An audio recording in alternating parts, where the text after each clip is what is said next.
Welcome back, everybody. This is Peter Renna, back with another edition of Dollar Bin Digging, which you can catch over at comicbookinvest.com or on my YouTube channel if you are finding it there. I'm running a little late this week. Things just got pushed back by a day, so this will be dropping on Friday as opposed to the usual or typical Thursday. But it's actually a very light week for me hunting books. I just didn't go out all that often. I did hit a couple of shops and got a few things this week, but usually I grab a few things over the past weekend over at the flea market, but I didn't go this past Sunday, opting instead to stay up really late on Saturday playing video games because I haven't played video games in ages, and I got the itch and just started playing some Assassin's Creed of all things. The game's like 2 years old, but again, it's been a while. Anyway, enough about that. So I don't have a lot of books to share this week, but I think I got a few interesting things that I picked up. So we're just going to start right into it. First one I'm going to go with is Sandman 22. Now, I grab most of the Sandman books that I find if I find them in a cheap bin or a dollar bin because I'm just slowly working on a Sandman run, just something I'd like to read, one of these days. I never really collected it when I was younger, and I'm interested in getting it all now, so slowly chipping away. And there aren't a lot of these that are worth too much, outside of very early issues and, some of the first appearances. But this book, it's a few extra bucks because I think it's the first Daniel in here, as well as the first Mazikeen. I don't know if I'm pronouncing it properly, but she's a character you can find over on Lucifer, which, they already have a show. And, either of these characters, even Sandman in general, it could start heating up as we might get details eventually for the show that's supposedly coming to, I think, Netflix. But so Sandman getting adapted, I think, will draw more interest to this series. So again, if you see them, because again, when I see them, I grab them. I got a good chunk of the run now, just again cheap. But I don't know. There's a few issues to keep an eye out for special, but 22 is one I would keep an eye out for. Here's a book that you would find a lot in dollar bins. I still find them, and even this one I bought. It's usually polybag, but this polybag's open. But I grabbed Darkhold 1 because, there's some first appearance characters in here. We have Hellstrom coming. There's some rumors of a character. I can't think of her name right now. I'll drop it in on in the edit afterwards that she could be playing a role in the upcoming King in Black. But these Darkhold Redeemers, I think is the team name of these guys. They first show up in this book. So again, the polybag's already open, but there's a poster that comes with the book. Again, this is very, very cheap. I just grabbed it because, again, well, why not? Because I know I have a couple. They're around here somewhere. But if character takes off or draws any interest, you could see a little spike in the book. So, for cheap, why not take a chance? Again, there wasn't a lot to pick through this week because some of the spots I went to, I've been through those boxes a lot. So you start to pull back on what you may not have grabbed last time and say, all right, well, I guess we need it this time. And one of those things is this Superman Man of Steel 30. I wrote about this a while back in a gimmick article because this is an interesting gimmick where you can make your own cover with these little pull and peel, little kind of sticker things that you can kind of put on the cover to make it yourself. So you got Lobo and you got Superman there. So it's kind of fun. So for $1, I figured why not. And this one's still polybagged in here, so still in good shape. And if I want to pull it, open it up and start putting the stickers down, I can. And who doesn't love 90s gimmicks, right? Now, up next, I talked about this last week when I grabbed some of the milestone side of the Worlds Collide crossover. So this week, knowing there was a decent stash of the Superman books, I went back and I grabbed the Superman side of this Worlds Collide crossover. So I grabbed the Superman Man of Steel issues, these two right here. So you're crossing over with Icon. And I grabbed the two Steel issues as well, because with hardware there. So, I don't know. Again, I'm interested to see what they're going to do. We'll bring a milestone back. So, Steel 6 and 7. What was this? Man of Steel, was it 35 and 36? Again, for $1. I mean, why not? And just randomly, I just happened to come across this one still in those boxes, too. This is a more recent crossover. This is hardware with Blue Beetle. And, hey, you never know. Could happen. Cheap. Why not? This is an odd book. I don't know too much about its distribution, but I know it was free. I think it might have been a giveaway, perhaps at New York Comic Con. I'm not exactly positive. I'm going to have to do a little bit of research before getting to it. But this New Gen, number one, I know there were rumors that it was coming as a show of some kind. I think animated, and I think it still might be. I think it got shifted around, bounced around to a couple of different areas. But I think this still might be coming through Marvel, whatever this weird new gen animated series might be. So not a lot of this book sold, but there's still some decent asking prices on this thing, you know, $15-20 range. So if you can find it for $1, you know, keep an eye out. Again, it's got the not for resale sticker, so this was a giveaway. So you know, you might find it in the cheap bins. Sometimes free comic book day books and giveaway books like that, you can find you know, in those cheap bins sometimes, because yeah, they got to wind up somewhere.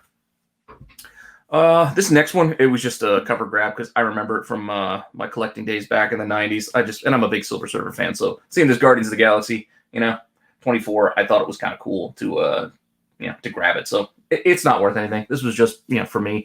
I don't know if I still have this book or not, and if I do, I don't know where the hell it is. So I figured I'd grab this and just put it in my Silver Surfer pile. Let's see. Again, I don't have a lot more, so I'm just going to kind of speed through these. Up next, I think I did cover this book, or this little run in Iron Man with Fin Fang Foom, because I was speculating that perhaps we might see that alien dragon show up in Shang-Chi, maybe perhaps in some way, you know, tying with the Mandarin. And, yeah, here's a pretty cool little storyline, you know, that featured Fin Fang Foom, because getting the first appearance is going to be, you know, pretty difficult these days. But just looking at little stories like this, and again, the connection to Mandarin here could be something that, even though it's not an Iron Man story, and, you know, Iron Man's not in the MCU any longer, they may shift that type of storyline, but just replace Shang-Chi in that Iron Man kind of spot as the hero. I don't know. We'll see. All right. This was just an art grab. I saw the cover and was like, ooh, I've been looking at a lot of Bruce Timm lately, and I don't know, the Spirit, thought it was just a fun little cover. So I grabbed it.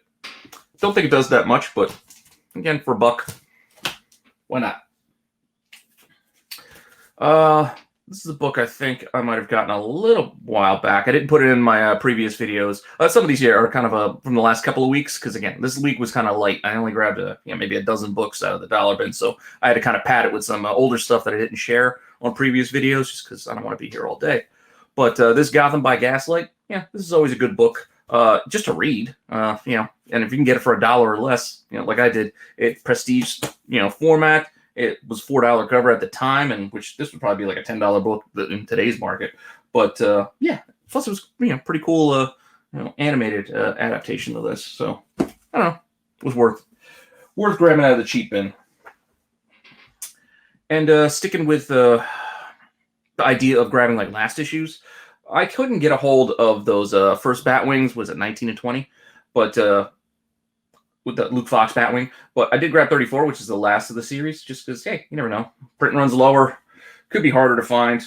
Maybe not right now, but perhaps eventually if we see something with that Luke Fox Batman, you know, going forward. So couldn't get the first appearance of him, so I'll settle for the last issue of his series.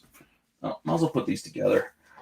These next three, again, pay no attention to these price tags. I got these, I think, in I don't know, for $1 or so. But these Wolverine 146 through 148, this hits that apocalypse kind of like storyline where Wolverine ended up being Death. These used to be worth something back you know, years ago, but now they're an interesting little story if you want to kind of check it out. But you might be able to sell these okay as a set, but just something interesting to keep an eye out for.